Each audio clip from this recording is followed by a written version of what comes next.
Bilmezsin min izlimin qaydamının azağı Tatlı tamak ballı jimiş kemedeyken rizağı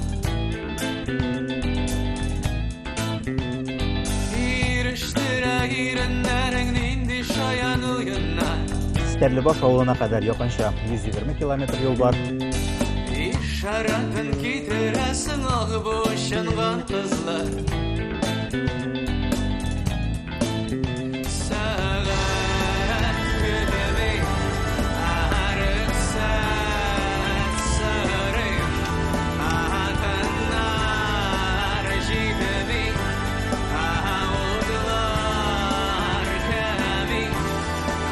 Hayırlı ertə. Bizning kişə Stərlibaşqa yönəlgən yolumuz Stərlitomaq şəhərində toxtaldı.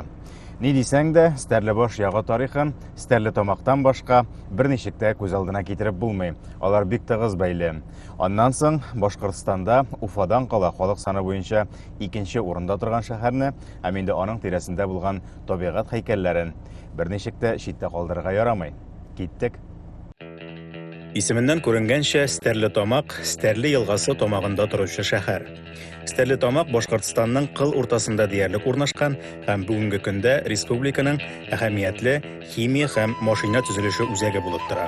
Шәһәрнең мәйданы 108 квадрат километр булып, аның борынгы үзәк өлеше дә бер мәйданга сыеп беткән.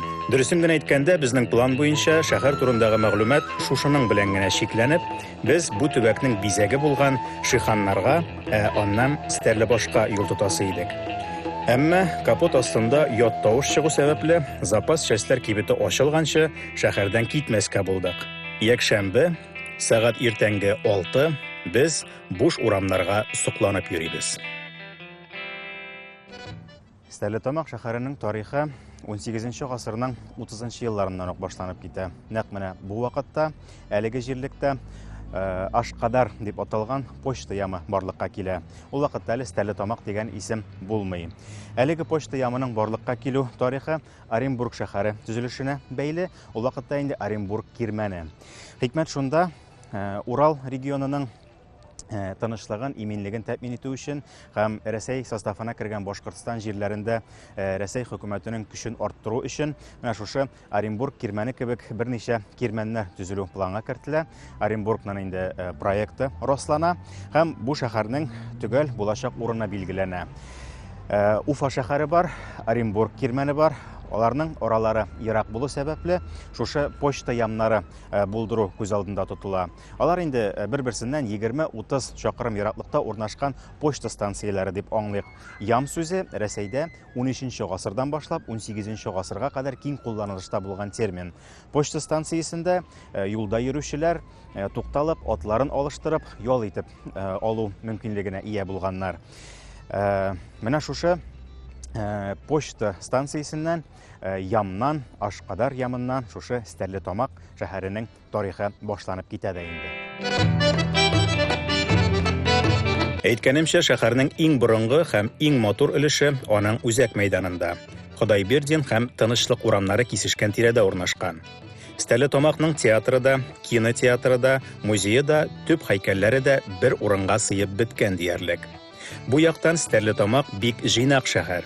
Җәяү берничә сәгать кенә йөреп чыксаң да, аның иң матур урыннарын күрергә, истә калырлык үзенчәлегенә төшенергә була. Юлчылар өчен менә дигән шәһәр.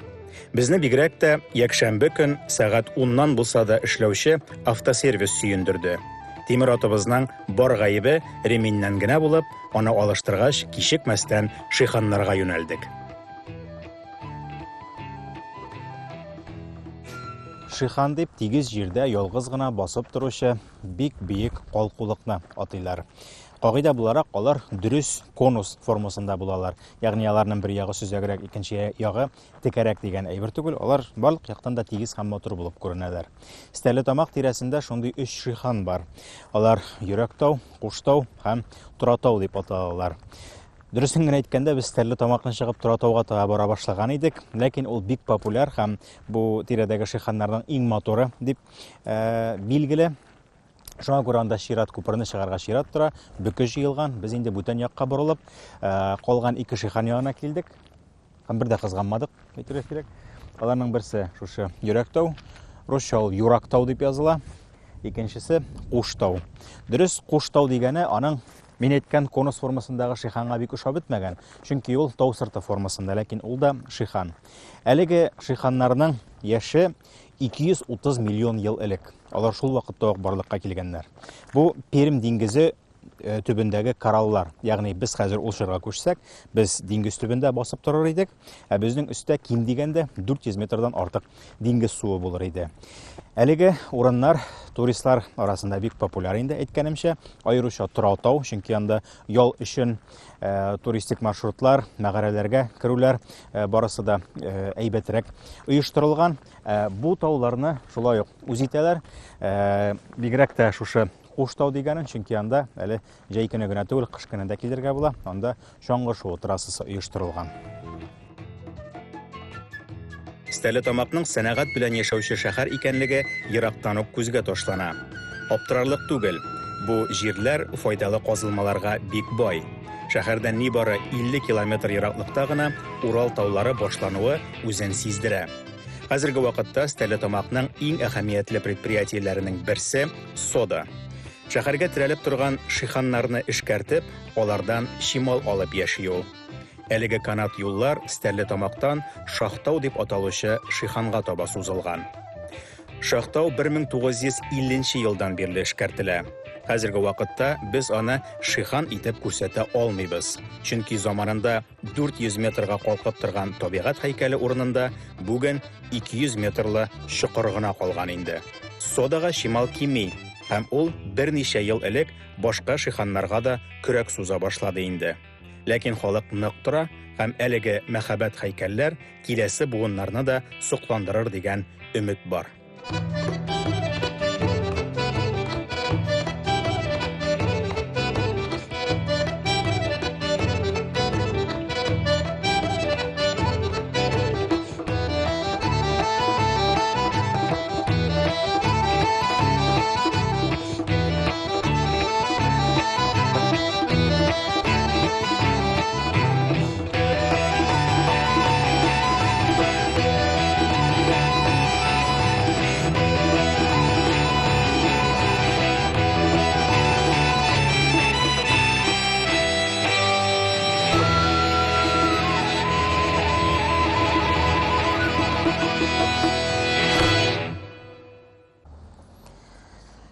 Авыл аксакаллары Стәрлебаш авылына Пугач восстаниесенә кадәр 100 ел кала нигез салынган дип әйтеп калдырганнар.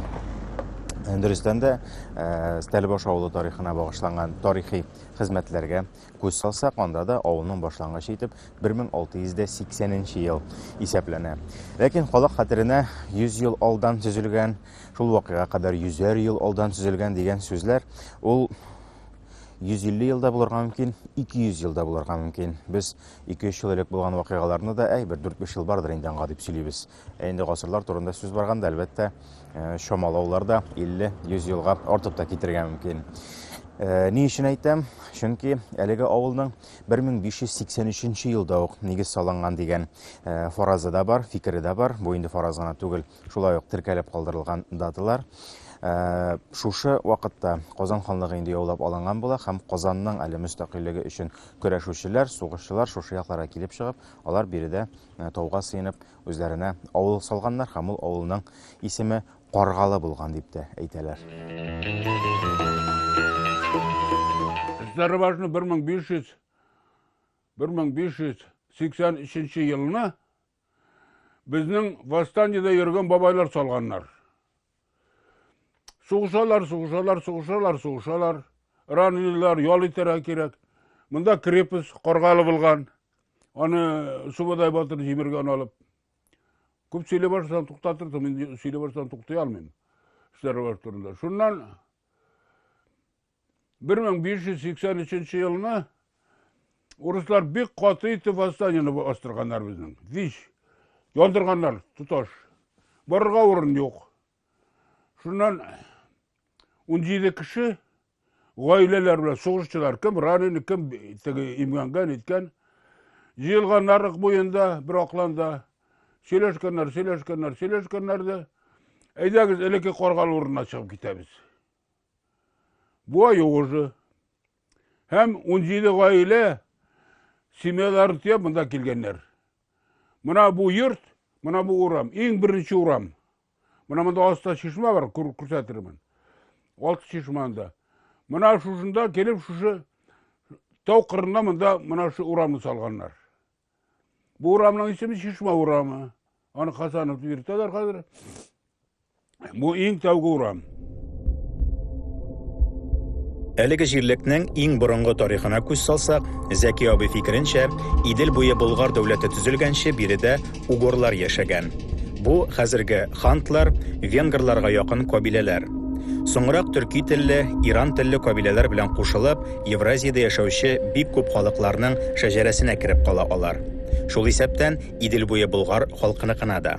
Моннан чыгып, хәзерге Стәрлебаш янындагы Каргалы кирмәне 10-13 гасырлар аралыгында яшәгән һәм аны Сүбәдәй батыр 1236 елда Идел буе Болгар дәүләтен яулап алган вакытта җимергән дигән нәтиҗә ясый алабыз. Ләкин халык кирмән урынын онытмаган. Стәрлебаш авылының борынгы дип саналган, аның беренче йортлары килеп төпләнгән урыныннан тау башынарак менсәк, без анда борынгы Каргалы кирмәненең калдыкларын, аның дивар ташларын күрербез. Дөрес, беренче карашка әлеге ташлар ничектер хәзерге заманда ПГС-тан кыйлган ташлар кебек булып тора, ләкин авылның аксакаллары да, мондагы җирле тарихчылар да, туган як тарихын өйрәнүчеләр дә бу тау башында урнашкан ниндидер байның тегермәне яки су башнясы турында искәртеп узмыйлар. Ул инде ничек тә тарихка теркәлеп калыр иде. Икенчедән, бу чыннан да зур ташлар, кайсы берләре карап торышка, хәзерге фундамент блоклары белән чагыштырган вакытта 1 тоннага җитә торган ташлар. Инде табигый таш булмыйча кулдан куеп яки кырып кисеп эшләнгән булсалар да, алар ниндидер бик җитди бинаның яки бик җитди диварның ташлары булган. Инде гади йортка яки тегермәнгә берәү дә мондый таш куймый, дөресен генә әйткәндә. Бу инде скептиклар өчен дигән сүзләр. Тагын бер кызыклы факт, әлеге ташлар, дивар ташлары дип әйтик инде. Алар бүтән тау буенча диярлек бара. Бу урында аларның иң яхшы күренеп торган өлешләре, ләкин алга таба да әле бер 50-60 метр барганда да пычмаклары булса да күренеп тора. Һәм нәкъ менә шушы юнәлештә, шушы ташлардан авылның зиратына таба, аска таба төшә торган юлы да булган. Бу юлдан әле элегрәк бу авыл картлары йөреп тә торганнар. Шул вакыттан бирле сөйләнеп килгән инде. Биредә кирмән урнашкан булган дип. Кызганычка каршы, шушы тау башына 60-нчы еллар ахырында менә бу матур наратлар утыртыла. Ерактан авыл инде ямьле булып күренеп торса да, без әлеге ташларны, әлеге территорияны һавадан күрә алмыйбыз. Бәлкем менә шул аэросъемка кадрларында без бу кирмән булган территорияның тулырак сызымында шамалый алган булыр идек. Хәзергә менә шундый фораз бар, шундый халык хәтерендә сакланган мәгълүмат бар һәм кызганычка каршы рәсми эшләр әлегә биредә бармаган, казу эшләре әлегә булдырылмаган. Гомумән, хәтерле халык яши Стәрлебашта. Рәсми чыганакларда авылга нигез салынган вакыт дип 1751 ел күрсәтелә. Ул чорда бу урынга Оренбург янындагы Каргалы авылыннан сәүдәгәр татарлар килгән диелә. Чыннан да тарихта андый чорда була. Каргалы татарлары яңа җирләрендә Стәрлебаштан кала тагын 4 авылга нигез салалар. Ул авыллар турында соңрак тагын бер кат әйтеп узарбыз. Әлегә авыл шәҗәрәсенә тукталыйк. Стәрлебаш авылы монда бик билдәле фамилиялар Гизатуллин. Күрәсең, иң тәүге булып алып килеп утыргандыр. Нәселләре бик зур. Шуннан Гизатуллиннардан тармак бүтән фамилияларда чыккан. Ибатуллиннар бик күп. Шуннан арсың Гариповлар бар. Шуннан Абдрахмановлар бар. Гизатуллиннар Стәрлебашның Ясаклы урамында яшиләр. Әле ул урам Ленина, Нижнеуральский, Верхнеуральский дип атадылар, яңа исем бирделәр. Ясаклы дип бергәннәр. Бер урамда яшәгән алар гына ясак түли алганнар хөкүмәткә. Патша хөкүмәте фәкыйрь мәкргә ясак салмаган налог. Түли алмасын дип. Bunların yasaklı, yasak türerlikleri bilen garurlanıp yaşayanlar uramның isimi de yasaklı bulgan. Стәрлебаш авылы исеме күпләрнең хәтеренә күренекле Стәрлебаш мәдрәсәсе белән кирип калган дип уйлыйм. Әлеге мәдрәсәдә 1800 елга кадәр 200 шәкерт, 19 гасыр ахырында 600 шәкерт укый. 10 елга кадәр укыту системасы дини белем генә түгел, хукук белеме, мантык кебек фәннәрне үз иченә ала. Мәдрәсә китапханәсендә 65 000 том китап исәпләнә. Мәдрәсә тарихы 1724 елда башланып китә. 1724 ел, 1720 еллар игътибар итегез. Бу 18 гасырның урталары. Анна Иоанновна идарә иткән чор. Бу вакытта янәдән шукындыру сәясәте, Идел-Урал регионындагы шукындыру сәясәте көчәеп китә. Ул инде яңа алымнар, яңа оборотлар белән башлана дип әйтик. Менә шушы чорда Стәрлебашта шундый күренекле мәдрәсә эшләп килү, ул әлбәттә бик зур вакыйга һәм моны ассызыклап әйтергә кирәк. Әлеге мәдрәсә үзе эшчәнлеген башлап җибәрүгә үк бик озак вакытта үтми, чын мәгънәсендә дәрәҗәле белем бирү йортына әверелә һәм ул бик күп күренекле шәхесләрне укытып чыгара үзендә. Алар арасында инде тәртибе буенча гына әйтмәсәк тә, мәсәлән, Зәки Валиди бар, Салават Юлаев бар һәм әлбәттә Мирсәет Солтангалиев. Булар Стәрлебаш мәдрәсәсенең иң күренекле шәкертләре. Башкаларына килгәндә инде ел сайын йөзләрчә шәкерт укып чыккан әлеге мәдрәсәдә һәм алар барысы да диярлек илнең башка почмакларына таралып, үзләре дә анда укыту эшләрен башлап җибәргәннәр. 17 елына Стәрлебашның уртасында өзәгендә 23 бина мәдрәсә булган. 23. Һәр берсендә бер хәлфә. Барда тимер белән ябылган, моны урта таш кыйма белән уратып алынган. Аны 28 елны НКВД ГПУ вакытта операция үткәреп, монда бер прокурорны атып, 87 кешене арестовать иткәннәр. Bütün хәлфәләрне, муллаларны, байларны, сәүдәгәрләрне. Шуның 13 кайтмады. Стәрлебаш мәдрәсәсе биналары урыны бүгенге көндә дә билгеле. Күрүегезчә, иркен җир түгел һәм бу мәйданда 23 бина урнашканлыгын күз алдына китерү авыр. Ләкин бер фараз буенча мәдрәсәнең биналары 11-12 генә булып, һәр бина аерым ишеге булган 2 бүлмәдән торган. Аларда 2 сыйныф укыган. Шулай булганда 12 бинаның формаль рәвештә булса да 24 булып саналуы бик мөмкин. Биналарның барысы да уку йорты гына булмыйча, кечерәк хуҗалык корылмалары да икәнлеген исәпкә алсак, бу мәйдан мәдрәсәне сыйдыра дип күз алларга мөмкин. Оренбург кирмәне төзелгәннән соң Башкортстан җирләре өчен тарихның яңа баскычы башланып китә. Биредәге рус хөкүмәтенең ныгуыннан килеп чыккан вазгыять бик күп авылларны борчып тора. Чөнки моңа кадәр алар азмы күпме үзләренчәрәк, мөстәкыйлрәк биредәге булган байларга, морзаларга сыенып яши алганнар. Хәзер инде читтән килгән кешеләр белән дә санлашырга туры килә. Шуннан да инде 1583 елга кадәр әле бу хөкүмәткә баш күтәреп торган, аларга буйсынмыйчарак торган халык өчен күрәсең инде бу якта да властьның барлыкка килүе бик авыр күренгәндер, авыр тоелгандыр.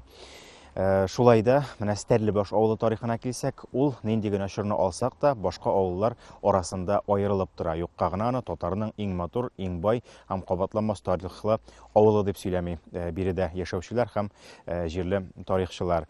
Бу чыннан да шулай булган. Стәрлебаш ничек утырган, ничек урнашкан, шул килеш бу урыныннан ул селкенмәгән, аны бик борчый алмаганнар. Башка үрнәкләр дә бар, башка авылларның тарихы да бар. Алар белән чагыштырып карарга мөмкин Стәрлебаш тарихын. Мәсәлән, Стәрлебаштан Гөлем авылына таба барганда юл өстендә калган Турмай авылы. Әлеге авылның исеме дә Турмай. Без тегендә дә тора алмадык, монда да тора алмадык. Бу авыл бер каяда Турмай дигәннән килеп чыккан. Бу авыл 5 тапкыр күченгән. Менә хәзерге урнашкан урыны аның инде 5-нчесе. Чөнки үз җирен булмагач, ул җирне ничек тә булса документларда терки алмагач, анда төпләнә алмагач, аларны бик еш кыйырсытканнар һәм бик еш күчереп җибәргәннәр. Сүз әлбәттә руслар турында гына бармый, үзара ызгышларда булган, биредә яшәүче башка халыклар белән дә ызгышлар, алдалау очраклары да булган, ул чорда да күрүегезчә. Шуңа күрә Тормай авылы менә җәберләнгәнрәк авыл санала. Ләкин Стәрлебаш әлбәттә көчлерәк һәм бу тирәнең үзәге булып саналган. Бер яктан Стәрлебашның ныклы тормышын мәдрәсә, аның мөгаллимнәре, күренекле шәкертләре тәэмин итеп торса, икенче яктан авыл халкының тырышлыгын, әлеге мәдрәсәне яшәтүгә керткән өлешен дә онытырга ярамый. Авылның иң күренекле нәселләре арасында иң беренче урында әлбәттә Тукаевлар тора. Стәрлебаш Тукаевлары дин һәм җәмәгать эшлеклеләре, сәүдәгәрләр нәселе. Авыл халкын 8 Тукаев tuttu. Берсенең 2000 дизәтенә җире бар иде. Апкадир. Менә зиратны күрмәдеңме әле? Кырыйдан гына күрдек. Менә зиратның таш кыймасы бар. 250 метрга 250 метр. Таш кыйманы Апкадир магызым үзакчасына салды. Үзакчасына салды. Бай акларга ярдәм иткән граждан сугышында шуннан качып чыгып китеп Уфада яшәп, Средняя Азияда 30 елны үлде. Менә Тукаевлар җир биләгәннәр, мал тотканнар. Апкадир Тукаев 40 сабан чыгарган. Тимер сабан, тәгәрмәчле өрәнне. Һәр сабанга 4 төгез җиккән. 40-40 тапкырлы әле. 4-кә.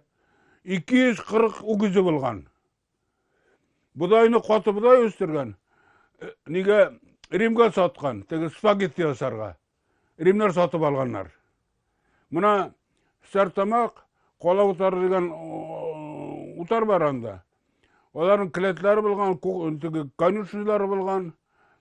Сартамакка ташыганнар пароход белән Сарыцинга, Сарыциннан Ростовка, ат белән Ростовка тияп Римгә сатканнар Италияга. Шулар туткан мәдрәсәне менә 230 ел буена Тукаевлар акчасына. Әлбәттә, без бер тапшыруда сөйләгән материалда Стәрлебаш авылының ярты тарихы да чагылмады әле. Ләкин безнең сәфәребездә аерым бер җирлек тарихы гына түгел, бер тарихның төрле җирләрдәге чагылышы мөһим. Чөнки безнең барлык тукталышларыбыз бер-берсе белән бәйле урыннар.